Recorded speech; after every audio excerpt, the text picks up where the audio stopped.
here. And my mom was like, hey, let's grow to another bigger, smaller city.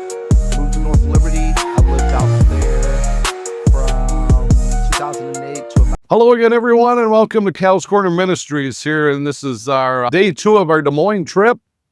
And we have a young man with us today. We got a little younger here, did we not? We got a little younger here. We have Devon King here in the hot seat. And Devon, thank you very much for coming in here. I know we met. You don't remember me because it was a long time ago. You're walking into here going, what am I getting into? So I just want to thank you for doing that. So let's get started here, Devon. And so tell me about the early days of Devon King. Hey, I just wanted to start off by saying thank you for having me here today. It's an honor to be here. And yeah, I'm Devon King. From what my mom told me, I was born in Las Vegas, Nevada. After about a month of being born, she decided to move back to Chicago area. We lived there on and off growing up. I remember living there, Jayville, Florida, Gary, Indiana, Rockford, Illinois, just all over. But then I say the last great flood, 2007, my mom was like, hey, let's move somewhere else. I'm tired of Chicago. Let's move somewhere else. So we decided to move to Tiffin, Iowa. I went to Clear Creek, Amana, small town. We lived there for about a year. And then my mom was like, hey, let's grow to another bigger, smaller city.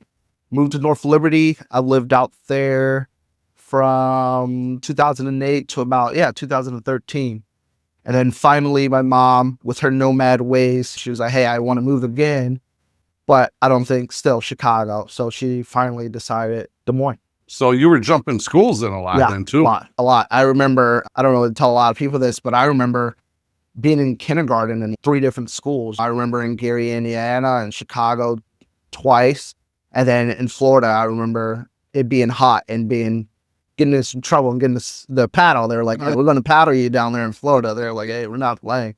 So when you moved to Des Moines, how old were you again? Yeah, I was in 8th grade. It was my mom let me decide. She let me finish the football season in 8th grade, and then we moved out here. So okay. Yep. And then you ended up going to Des Moines North. Is that where you started? Yep, Des Moines North. I went there for about 2 months before I got kicked out of school. Okay. Essentially, yeah. But then you worked your way back there. Is that correct? I worked my way back there. Yes, sir. I went to 2 alternative schools, one for about that half a year, and then the rest for about another a year and a half, until they allowed me to come back to Des Moines North. Yeah. Yep. Tell me about your time at Des Moines North. I think, honestly, I was just ready to be there for the sports, honestly. I think that was what kept me together. ROTC, when I was a freshman, for that month or 2 that I was in school, I was in ROTC, so I missed that and just missed being around like other people my age and people that were trying to make a difference. They were trying to graduate. They weren't trying to do drugs. They weren't trying to do XYZ. They were just trying to be normal. Gotcha. Kid. Yeah. Did you do any other sports other than football? I ran track. I did a little bit of wrestling, which is a hard sport. We live in Iowa, so it's a hard sport. Yes. But yeah, just mainly those sports. I tried baseball. It wasn't for me, but mainly just football and track. Tell me about your football coach. Yeah, Sean Quinlan. Quinlan, yeah. Yes, he's a coach, but I think he's more than a coach to some people, and especially to me. Anytime he comes up in a conversation, I'm like, hey, my dad. People are like, wait, what? Your dad? And I'm like, yeah, I don't know my biological father, but I have a dad that's pretty close to me, and that's always there for me. So he made an impact in your life, and then a lot of your other teammates. Oh, most definitely. That's, you can never, I don't even know what the words I can say to describe it, honestly. Yep. So then you follow him, you follow what he did. He was a great high school athlete. And then what did you do after high school? I joined the Marine Corps. Imagine that. It's not that I had to. I just felt that the conversation just recently came up with one of my professors. She was like, why did you join the Marine Corps? And I broke down. I usually don't break down. I'm a pretty solid person, don't really show emotions. And she was just shocked. She was like, why did you join? I was like, I haven't had a lot of father figures in my life other than coaches. And every single coach that I've had always was a good role model. They did XYZ for me, for other people. They were servants of other people. But the most important, they all had God, faith, religion, Christianity, all in common. So it was like, hey, like, I have to be like this person if I want to succeed in life, if I want to have the love for my family that this person has shown me and for others. Before you got in the Marines, when did you start to see your life turn around, for lack of better words, if that's a fair question? Yeah. I think, honestly, when I went back to school, I was still in my ways. I still wanted to fight, still had a chip on my shoulder. But I think honestly, FCA camp. The first year I was like, I don't know like about this. But that second year, I felt something. I felt something. It was the first time that I've ever had like chills for like long periods of time and couldn't sleep that night. And I was like, if I turn off the light, like the devil was going to try to get me. And that's honest. And I was like, hey, like I accept. Awesome. So when you enlisted in the Marines, where did you go? Where did they send you for boot? Yeah. So I was a California Marine, West Coast, San Diego. I was out there for the 3 months, 13 weeks or whatever it is. And yeah. Gotcha. Boot, was it hard? Oh yeah, most definitely. And like I said, I had that chip on my shoulder. I think I thought I knew more than I actually did. And I was like, oh, it'll be easy. It's just running.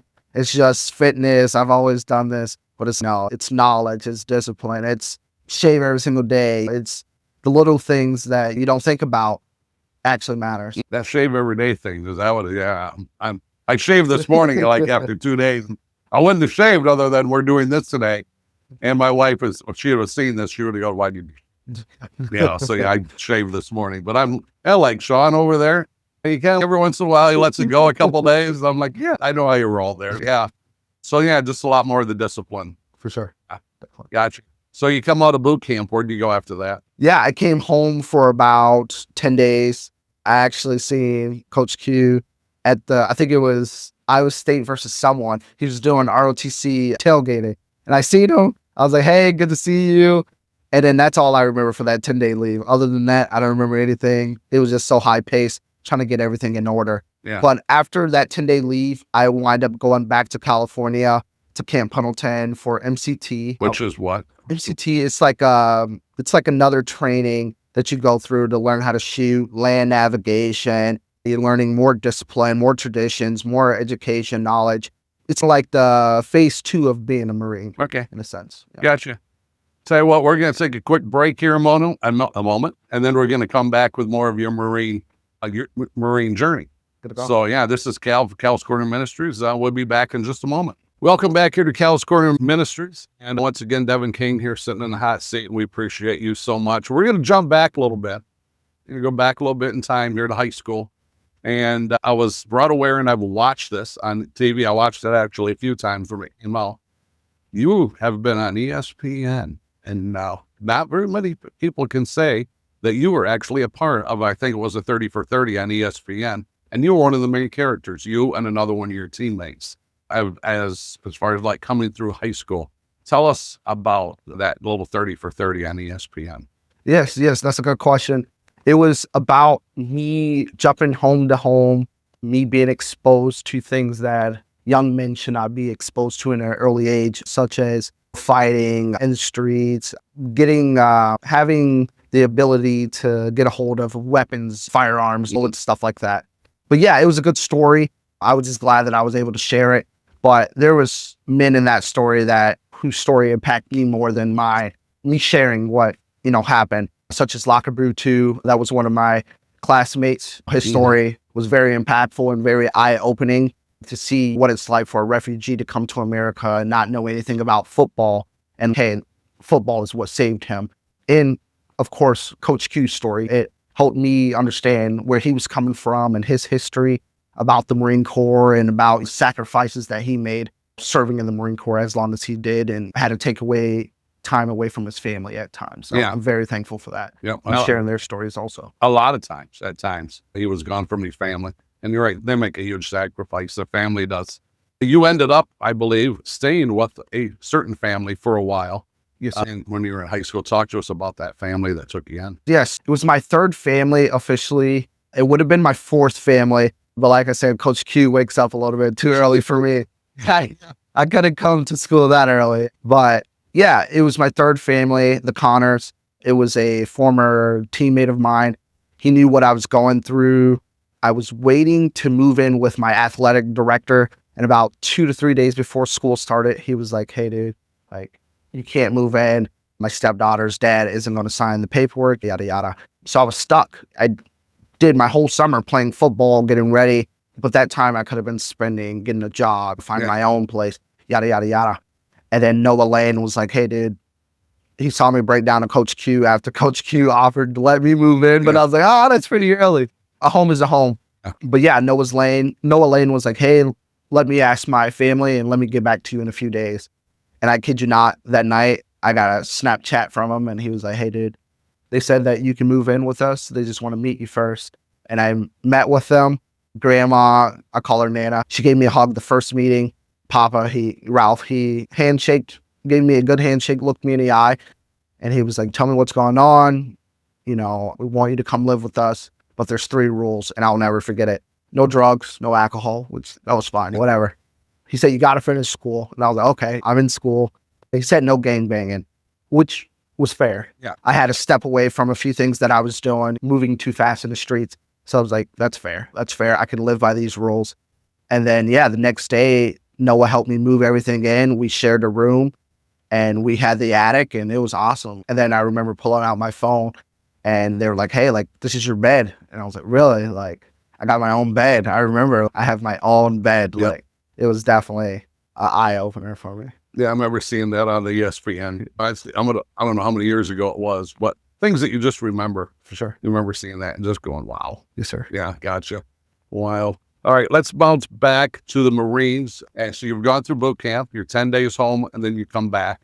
And now you're back in California for the second part. So let's pick it up from there. So I'm back in California for MCT. It was about 29 days out in the desert, California desert. It was cold, lots of training, lots of machine gun shooting, night shooting, lots of land navigation, and a lot of hikes. Just trying to prep you more and more. Then I left there and went to MOS school, which was out in North Carolina, Jacksonville. And then there I learned how to be a logistics specialist, landing support specialist, 0481. Gotcha. So you graduate out of the Marines. Did you think about continuing on to make it a career or not? Yeah, I actually thought about it. That's a good question. So I was in the Indo-Pacific on the phone and I got in some trouble. And the first person I called was Coach Quinlan.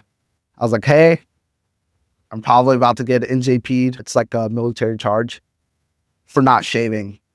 And like my face breaks out. They know this. I usually have a no shave chit, but because of COVID, a lot of things were weird at the time. You couldn't really go to the Naval Hospital unless it was like something serious. So I was like, I couldn't get a no shave chit. Just got back from Thailand.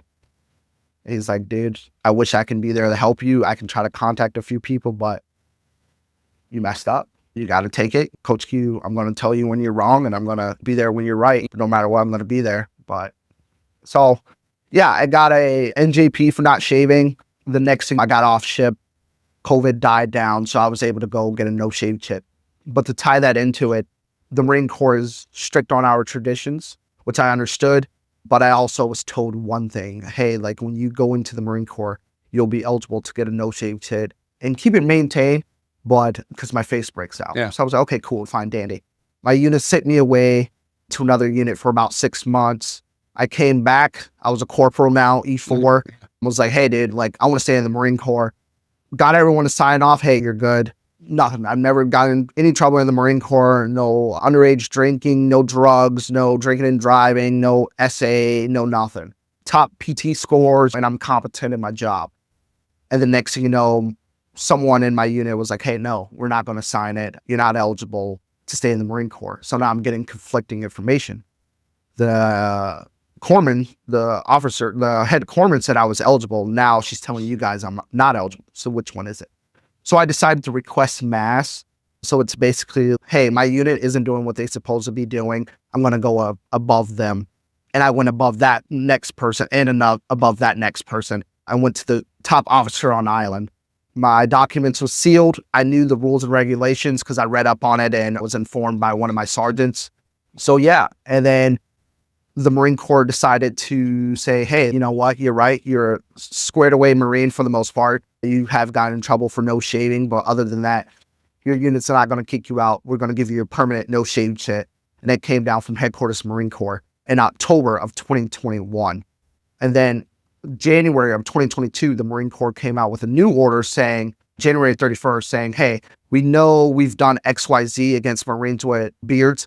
We won't disqualify you for certain jobs and you can stay in. So I was going back and forth. Should I stay in? Should I get out? I wanted to be a recruiter so bad. I wanted to come back to Des Moines and recruit more people like me and be like, hey, let's go. Yeah. Marine Corps is the way. But unfortunately, they required me to stay on island another year. And that would have been 4 years away from my daughter. And I didn't feel comfortable with that at the time. So they're like, hey, just sign when you get over to California to stay in the Marine Corps. And I was like, okay, you know what? I'll give this a try. But then again, I contacted my daughter's mother and she was like, hey, like, I don't think I feel comfortable with her coming out to California to live with you or XYZ. So I was like, you know what? I'm going to get out of the Marine Corps. But to go a little bit further, I have tried to go back into the Marine Corps 3 times since I've been out. I've had them call me. I've called them. We've lined things up and then it just never worked out, but that's okay. God's plan. Yes. You don't know what's coming 6 months or a year from now. For sure.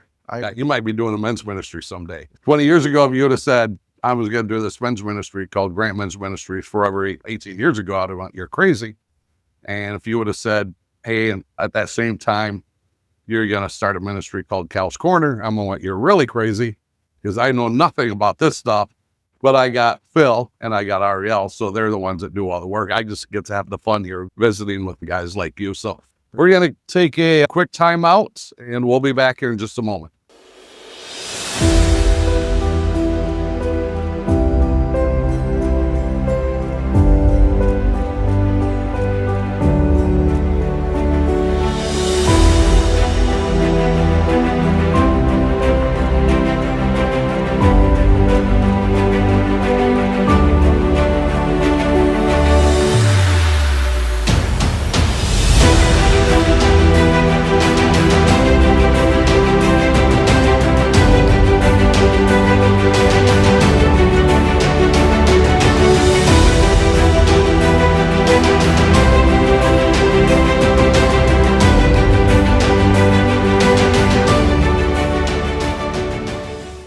Welcome back, everybody. It's Cal here from Cal's Corner Ministries here. And once again, we're in Iowa, day 2 of Iowa, day 2 of Des Moines, day 2 of many podcasts. Now, yeah, you know what? I thought we were going into our second segment. We're going into our third segment. I'm like, wait, what do you call it? Segment punch drunk or something like this after, I think this is the 7th one here in about 24 hours. But Devon, we are so thankful that you are here with us today. Thank you very much. And I want you to know that. Thank you. Thank you for I having want me. you to know that. All right, you're done with the Marines. Now you're 27. The last guy sat there was 87. So there was a long time from his 27 to 87. Yeah, 5 years. Tell me about what's gone on in the last 5 years. Yeah, that's a good question. So I wind up buying a property as I was exiting the Marine Corps up in Ames. It's a triplex, but it's also zoned as a boarding house. So you can say triplex or 10plex, whatever. So I wind up buying that. I was a real estate agent. Didn't sell a single house, but that's okay. You tried. That's I tried. Interest rates were crazy. Yeah. But then I started doing property management for a big multi-family apartment complex out in West Des Moines. I did that. And then next thing you know, they got an unsolicited offer to buy the place. And I was like, hey, I don't even know if I'm going to have a job. I applied to principal for this co-op internship. They're like, hey, dude, you don't have any credentials that's needed for this position. Go to school. So that was in November. So I wasn't even out a whole year yet. And I was like, you know what? I'm going to go back to school. So that following January, I enrolled in school and I've been in school full time and knocking it out the park and should be heading to Drake next semester, actually.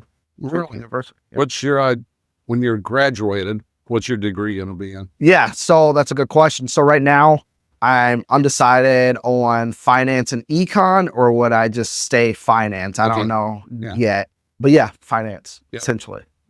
Yeah. Now, I know that you have somebody that's really special in your life that's, I believe, 7 years old. Yeah, she is. Let's talk about her. Yeah, my daughter, we had her 3 months before I joined the Marine Corps. So that was pretty tough. 3-month-old baby, your partner's about to go off to the Marine Corps. But yeah, she's awesome. Since I've been back, I think the first time I seen her, it was about 2 weeks until I finally seen her. And when I seen her, I just broke down. And she's so sweet. She was like, why are you crying? It's okay. She was like 4 at the time. And then I spent about 2-3 hours with her and her mom. They went away. I went to my real mom's house and just told her it was something special. Like, I can't imagine. And then a few hours later, they were like, hey, we're still in the city. She wants to see you again. And I just remember being in the parking lot, just bawling.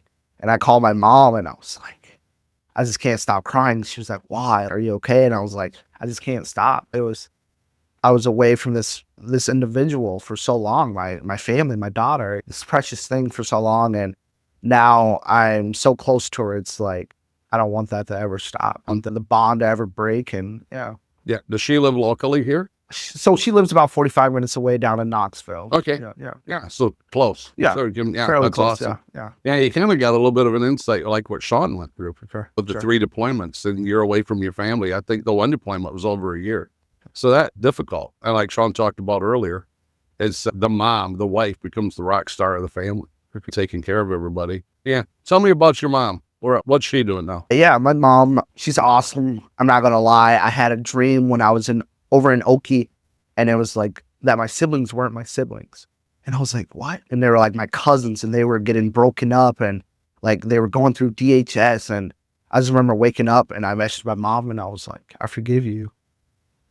And yeah, it was pretty tough. Yeah. It was pretty tough. And she was like, wait, what? Calling me out of nowhere and you forgive me. And she's crying and stuff. And yeah, it was pretty tough. And after that, whenever I was on the island, like not on ship and stuff, I always call her and yeah, we'll talk.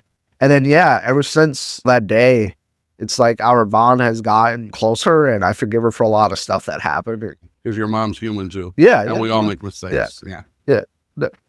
But she's awesome grandma. Good deal. Yeah. Yeah. So a question for you. Yeah. And I can just tell you're in just the last minute what type of man you are. But going forward, what type of man do you want to be? Yeah. There you go. There's the curveball. Yeah. I probably didn't know that one was coming. Yeah. What type of man do you want to be? Yeah, especially, or take me down 5 years from now, 10 years from now. Yeah. I want to be the type of man that's, if he says something, he's going to do it. Yeah. He's held accountable. That's there for people, but don't let people tread on them. Be the best father I can be. Be there for others. Execute on everything. And don't regret anything. I believe it was the owner of Amazon. He said, like, the biggest regret is like, or he said something about regret. The biggest thing that I would regret is not doing something, or just having regret is just the worst feeling ever. And that can apply to anything. Regret not being a good friend, a good father, a good partner, a good friend. Yeah, just regret. But also, I think regretting not walking with God, not believing in your heart and confessing with your mouth. I learned that at a young age. I didn't really understand it until later. You got to believe in your heart and confess with your mouth. But imagine if you never believed it. And then on Judgment Day, For sure. it's not good. Yeah. It's not good. Instead of going there, you're going down there. You're headed there. And we don't know when. None of us know when. I had lost a brother. He was in our community. He was larger than life. Fire chief, 9 yards. And he was gone in a split second in an accident. That's kind of what woke me up in my faith. I was born and raised in a good Christian home. I had parents. I went to church with them. Of course, you're a little boy, so you go to church with your parents. So kind of always believed. But when my brother got killed, who was one of these larger than life guys, it's, whoa, wait a minute. Helped me to reevaluate where I was in my faith. And it's still, the closer you get to Christ, Satan sits right here, and it's called, what do I call it? Spiritual warfare. Yeah, spiritual warfare. And you go through it every day. But that trial, there's that trial, Phil, rejoice in that when you go through trials, because you're kicking Satan's butt at the same time. And and the closer you get, he's going to come after you. So if you are, when you know you're getting beat up by him, know that Satan's sitting here, but God's sitting here, and he's a whole lot bigger. He's a whole lot more powerful. Definitely. He's got your back. You have a t-shirt on underneath that coat. Yes, sir. And I've seen it. Tell us about, open that up, turn towards the camera a little bit, and then open that up. What's that mean? Yeah, FTTP, faith to trust the plan. And that plan could be a plan that you set out, a plan that, for your family, a plan for any plan. Just trust it. Sorry. But yeah, just trust in the plan. Yeah. I think it goes a little bit deeper than that, though. It's not just about your plan or XYZ's plan. It's about God's plan, and Jesus loves it. Yeah, one thing I had with farming is, so I think it was in 2017 or 19, we had a huge, so I was a vegetable guy, carrots, onions, stuff like that. And we had a larger farm. and we were right in the middle of harvest. And harvest was going good. We had a really good crop. Our yield was amazing. And on September 27, it was so dry and so windy. I was harvesting onions, and I could only harvest one way because I couldn't see when I went with the wind, because it just covers you. And literally, it just covers you right up in dust. So I would run back and then harvest back into the wind, so all the dust is blowing behind me. That was September 27. October 1, our farm was flooded, and it was devastating financial loss. Devastating. And I remember just like looking up going, what? Because I had gone through numerous of those from high school when I started farming with my brothers to being 60 years old and going, I don't know what you're thinking. I don't know why we're going through it again. Why are we doing this again? But I'm faith to trust a plan. So I know you have a plan. I'm not really agreeing with it right now, but you got to trust a plan. And God, you know what? We got enough stuff harvested. We got our bills paid and made a little bit of money. There we go. He took care of us in the end, but it just shows you in 72 hours how things change. And that's not what I didn't. It's nothing that was out of my control. It was on his control. 2 questions for you. Do you have a favorite book in the Bible?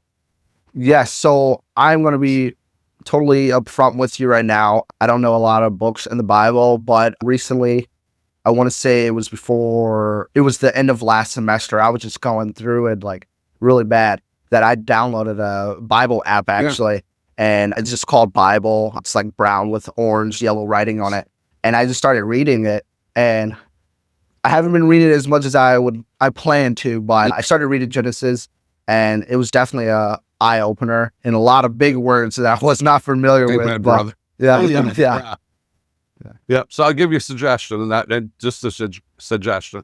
I talked to a lot of guys, and it's funny because I've talked to 2 guys in the last few months, both of them over 80, and both of them like Ecclesiastes, which is, it's a great book. Okay. I'm not versed with it. I've read it, but I'm not that versed with it. But a lot of guys say Proverbs. And Proverbs is a great book to start reading because it really helps you just get through life every day. It's a great book. So just a suggestion from an old farmer. Perfect. Yeah, run with the old Proverbs. It's just a great book. Final question, anything that you want to talk about that I didn't bring up? I think we covered most of everything, honestly. Okay. Yeah. All right. Sounds good. Devon, thank you. Thank you, sir. There's a Marine. Great. Nice job. Great job, man. I just appreciate you being here. And you come in, you don't know who I am. Coach Sean calls and say, hey, we want you to do this podcast. And then you come in, there's all these lights and all these cameras. So came in and knocked it out of the park. I'm proud of you. All right, take care. On behalf of Cal's Corner, thanks for tuning in, and we'll see you soon.